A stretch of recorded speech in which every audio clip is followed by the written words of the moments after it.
All right, guys, welcome. Today we're going to be reading Romeo and Juliet, Act 4, Scene 1. If we recall a little bit, at the end of Scene 3, we know it was a very dramatic setting where Juliet feels like she has no one left to turn to. Her parents have thrown down an ultimatum: you need to marry Paris or else. The nurse sided with the parents, saying, hey, I really think it's better that you marry Paris. Romeo's off in Mantua, he's not doing you any good. And so Juliet feels like she has one person left, and that's obviously Friar Lawrence. So as we open Act 4, this is what we're looking at. So you've got your book, you've got your highlighter, and we are on page 79. We start off with Friar speaking with Paris in his cell. On Thursday, sir, the time is very short. My father Capulet will have it so, and I am nothing slow to slack his haste.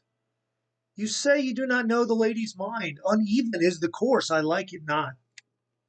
Immoderately she weeps for Tybalt's death, and therefore have I little talked of love.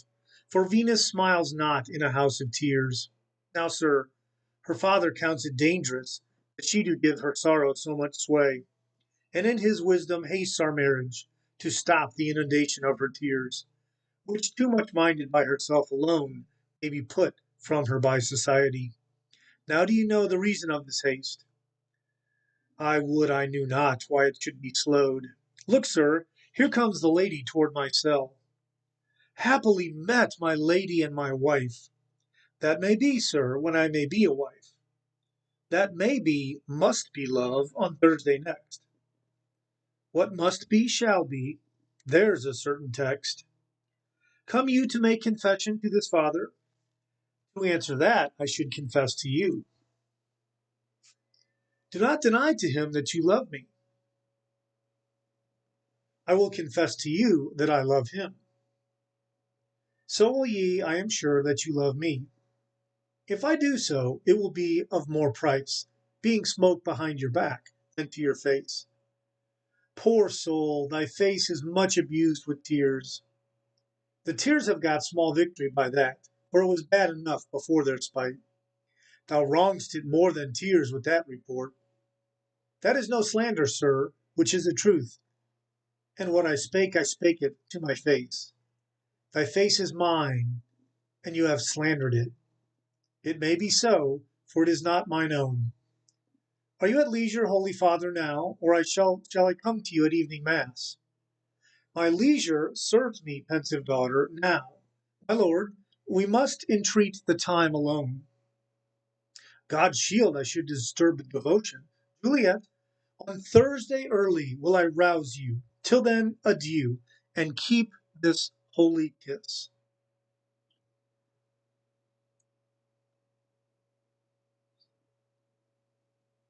Oh, shut the door, and when you have done so, come weep with me, past hope, past cure, past help. Oh, Juliet, I already know your grief. It strains me past the compass of my wits. I hear you must, and nothing may prorogue it. On Thursday next, be married to this county. Tell me not, friar, that you hear of this, unless you can tell me how I may prevent it.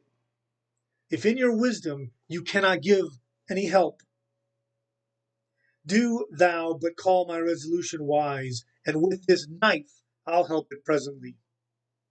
God joined my heart and Romeo's, thou our hands,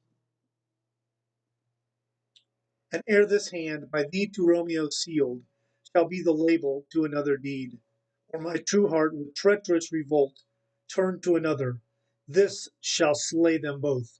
Therefore, out of thy long experienced time, give me some present counsel, or behold, twixt my extremes and me this bloody knife shall play the umpire, arbitrating that which the commission of your years and art could to no issue of true honor bring. Be not so long to speak, I long to die, if what you speak of, speak not of remedy. Hold, daughter, I do spy a kind of hope, which craves as desperate an execution as that is desperate which we would prevent, if rather than to marry County Paris, you have the strength of will to slay yourself, then it is likely you will undertake a thing like death to chide away this shame that copes with death himself to escape from it. And if you dare, I'll give you remedy. Oh, bid me leap rather than marry Paris from off the battlements of yonder tower, or walk in thievish ways, or bid me lurk where serpents are. Chain me with roaring bears, or shut me nightly in a charnel house, or covered quite with dead men's rattling bones, with reeky shanks and yellow chaplet skulls, or bid me go into a new-made grave and hide me with a dead man in its shroud. Things that, to hear them told, have made me tremble, and I will do it without fear or doubt, to live an unstained wife to my sweet love. Hold then, go home, be merry, give consent to marry Paris. Wednesday is tomorrow. Tomorrow night, look that you lie alone. Do not let the nurse lie with you in your chamber. Take this vial, being then in bed, and drink this distilled liquor, when presently through all your veins shall run a cold and drowsy humor, for no pulse shall keep his native progress, but surcease. No warmth, no breath shall testify that you live. The roses in your lips and cheeks shall fade to pally ashes. Your eyes' windows fall like death when he shuts up the day of life. Each part deprived of supple government shall stiff and stark and cold appear like death, and in this borrowed likeness of shrunk death it shall continue 42 hours. And then you will awake as if from a pleasant sleep. Now, when the bridegroom in the morning comes to rouse you from your bed, there are you dead. Then, as the manner of our country is, in your best robes uncovered on the bier, you shall be borne to that same ancient vault where all the kindred of the Capulets lie. In the meantime, before you shall awake, Romeo shall by my letters know our plan. And hither shall he come, and he and I will watch your waking. And that very night shall Romeo carry you away to Mantua. And this shall free you from this present shame, if no inconstant toy nor womanish fear abate the valor in the acting it.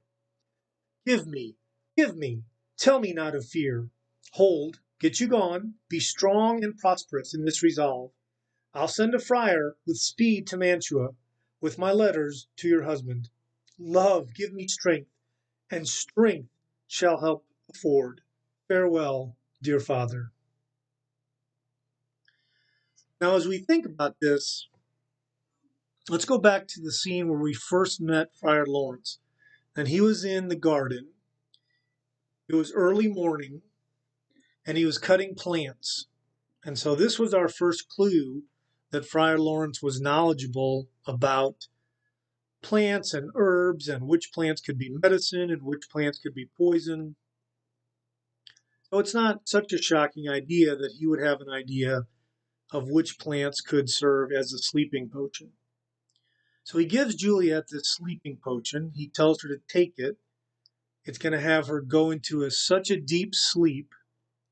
It's going to slow her pulse down so dramatically that her family is going to think that she's died. They're going to carry her to the Capulet's burial vault, and she's going to stay in that state for 42 hours. Now, we know this is a very dramatic and very desperate plan. And in the questions for today, I'm going to ask you, what could go wrong? I want you to think of at least 3 things that could go wrong with this plan. Okay, so we'll see you back here for scene 2.